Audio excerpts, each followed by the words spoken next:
The Titan in Winter. Why John Quincy Adams remains the most productive former president in history. The defining paradox of the American presidency is that it is often the ultimate endpoint of a political career. For the vast majority of chief executives, their departure from the White House marks the beginning of a quiet twilight, a period dedicated to writing memoirs, establishing philanthropic foundations, and stepping back from the fierce partisan fray. Few have re-entered the political arena, and even fewer have achieved meaningful legislative success after holding the nation's highest office. John Quincy Adams stands as the monumental exception to this historical norm. After serving as the sixth President of the United States from 1825 to 1829, Adams embarked on a remarkable second act. Elected to the House of Representatives in 1830, he served there for 17 years until his death in 1848. During this period, he became the most formidable debater in Washington, a relentless defender of universal liberty, and an intellectual force whose legislative productivity peaked at an age when his contemporaries had long since retired. Ultimately, John Quincy Adams holds the title of the most productive former president in American history, not because of his time in the executive mansion, but because of the unprecedented and tireless work he did after it. The old man eloquent in the House when John Quincy Adams's presidency ended in 1829 following a bitter defeat to Andrew Jackson. Many observers assumed his public life was finished. At the age of 61, after decades of service as a diplomat, senator, secretary of state, and president, he could have easily retreated to his Massachusetts estate to rest on his laurels. Instead, in 1830, he was elected to the U.S. House of Representatives by the voters of Massachusetts. This decision marked the beginning of a relentless 17-year tenure in Congress, where the former president would be transformed into the old man eloquent. Adams was the only former president in U.S. history to return to the House of Representatives. This unusual transition required a significant shift in perspective and temperament. He was no longer the chief executive directing the apparatus of the federal government. He was a single legislator in a fractured, deeply divided lower chamber. Yet, rather than being diminished by the change in title, Adams embraced the grueling, day-to-day legislative grind. He quickly established himself as the most formidable debater in Washington. His deep understanding of parliamentary procedure, combined with an encyclopedic knowledge of history, law, and foreign policy, made him a force of nature on the House floor. While many of his younger colleagues relied on rhetoric and emotion, Adams relied on rigorous preparation and razor-sharp intellect. He was combative, fiercely independent, and unafraid of confrontation. A key tactical weapon in Adams's legislative arsenal was his brilliant use of the right to petition. Embedded in the First Amendment of the U.S. Constitution, the right to petition the government for a redress of grievances was utilized by Adams to force uncomfortable, polarizing discussions on national morality and human rights. In the 1830s, as the abolitionist movement began to grow across the North, citizens sent tens of thousands of petitions to Congress demanding the abolition of slavery in the District of Columbia and the restriction of the slave trade. Adams made it his personal mission to introduce these petitions into the House of Representatives. In doing so, he forced the legislative body to grapple with the profound moral contradiction of a nation founded on liberty, simultaneously permitting the brutal institution of chattel slavery. He became a legislative lightning rod, sparking fierce and often violent debates. His Southern colleagues detested him for bringing these issues to the forefront, repeatedly attempting to silence him. But Adams used his mastery of the rules to keep the debate alive. What is perhaps most astounding about Adams's legislative productivity is that it peaked at an age when his contemporaries had long since retired to their estates. Throughout his late 60s and 70s, when physical ailments and old age typically sideline politicians, Adams demonstrated unparalleled stamina. He would regularly stand on the House floor for hours, battling lawmakers who were decades younger than him. His intellectual output was staggering. He kept an exhaustive, multi-volume diary that spanned nearly his entire life, providing historians with a priceless, detailed chronicle of the era and he worked tirelessly on various legislative committees. While most men of his generation were content to fade into history, Adams was just beginning his most consequential work. The lonely crusade against the gag rule, the defining struggle of Adams's post-presidential career, was his decade-long battle to overturn the gag rules in the House of Representatives. As the volume of anti-slavery petitions flooded Congress in the mid-1830s, pro-slavery lawmakers became increasingly desperate to stop the debate. Viewing any discussion of slavery as an existential threat to their economic and social systems, Southern representatives pushed through a series of resolutions designed to automatically table anti-slavery petitions without them being printed, referred, or debated. These measures were known as the gag rules. Instituted first with the Pinckney Gag in 1836 and later solidified as a standing rule, these policies struck directly at the heart of the democratic process. For Adams, this was a dual affront. It suppressed the fundamental right to petition the government, and it actively silenced any legislative effort to address the moral stain of slavery. Thus began his lonely, decade-long crusade against the rules that silenced anti-slavery petitions in the halls of power. For years, Adams stood almost alone against a hostile majority. Southern lawmakers, supported by sympathetic Northern Democrats, repeatedly tried to censure, humiliate, and silence him. He was threatened with violence, denounced as a traitor, and subjected to endless verbal attacks. In 1837, his enemies even attempted to censure him for introducing a petition from enslaved people, an accusation he masterfully dismantled, turning the proceedings into a political trial that ultimately resulted in the failure of the censure motion. The physical and mental stamina required to withstand this level of hostility was extraordinary.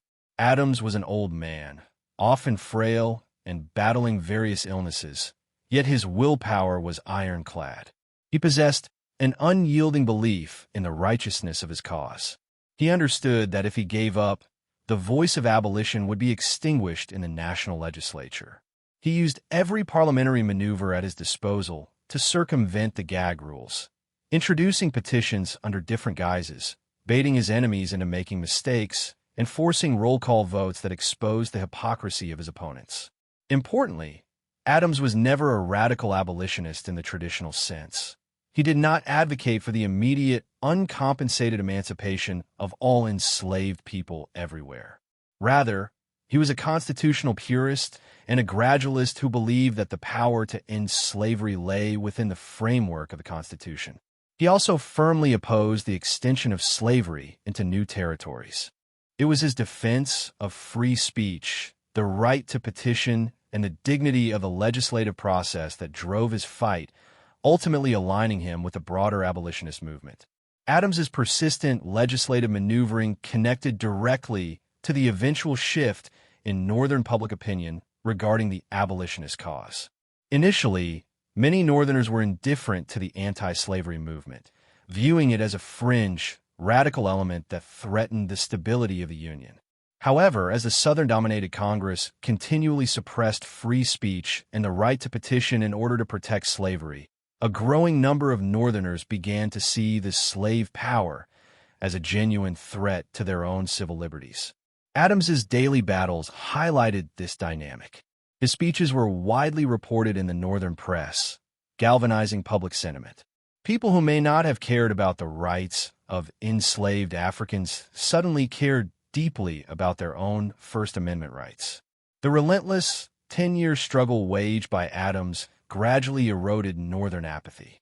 By forcing the issue into the light day after day, he changed the political consciousness of the North. His persistence laid the crucial political and moral groundwork for the eventual repeal of the gag rule in December 1844, a momentous victory that Adams secured through a motion he made on the House floor. Mastery of the Amistad and legal advocacy, while John Quincy Adams is primarily remembered for his legislative battles in the House of Representatives, his legacy as a champion of liberty extended far beyond the Capitol. In 1841, the former president made a dramatic transition from legislator to Supreme Court advocate in the landmark case regarding the freedom of the captive Africans aboard the Amistad. The Amistad case was one of the most critical legal battles of the 19th century.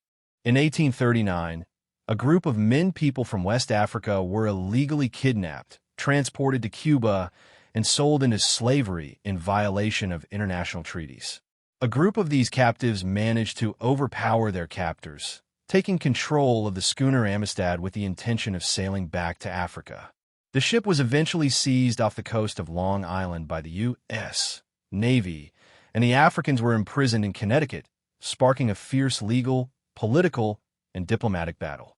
The Spanish government demanded that the ship and the captives be returned to them under various maritime treaties, while the administration of President Martin Van Buren, eager to appease Southern political allies, was inclined to comply. Abolitionists took up the cause of the captive Africans, fighting to prove they were free individuals who had been kidnapped and that they had the right to fight for their liberty. After lower courts ruled in favor of the Africans, the case was appealed to the U.S. Supreme Court.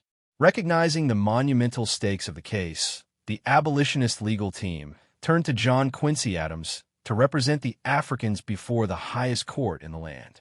Despite his age, he was 73 at the time, and his lack of recent active litigation experience, Adams accepted the challenge. He viewed the case not merely as a legal dispute over property, but as a defining test of America's commitment to its foundational principles. His preparation for the Supreme Court was exhaustive. He studied lower court records, analyzed relevant international treaties, and consulted with legal experts. More importantly, he poured his deep moral and political convictions into his arguments, preparing an address that would touch upon natural rights, the Declaration of Independence, and the inherent immorality of the slave trade. When Adams rose before the Supreme Court in February 1841, the courtroom was packed with spectators eager to witness the former president in action. His closing argument showcased a level of intellectual output unmatched by any of his peers.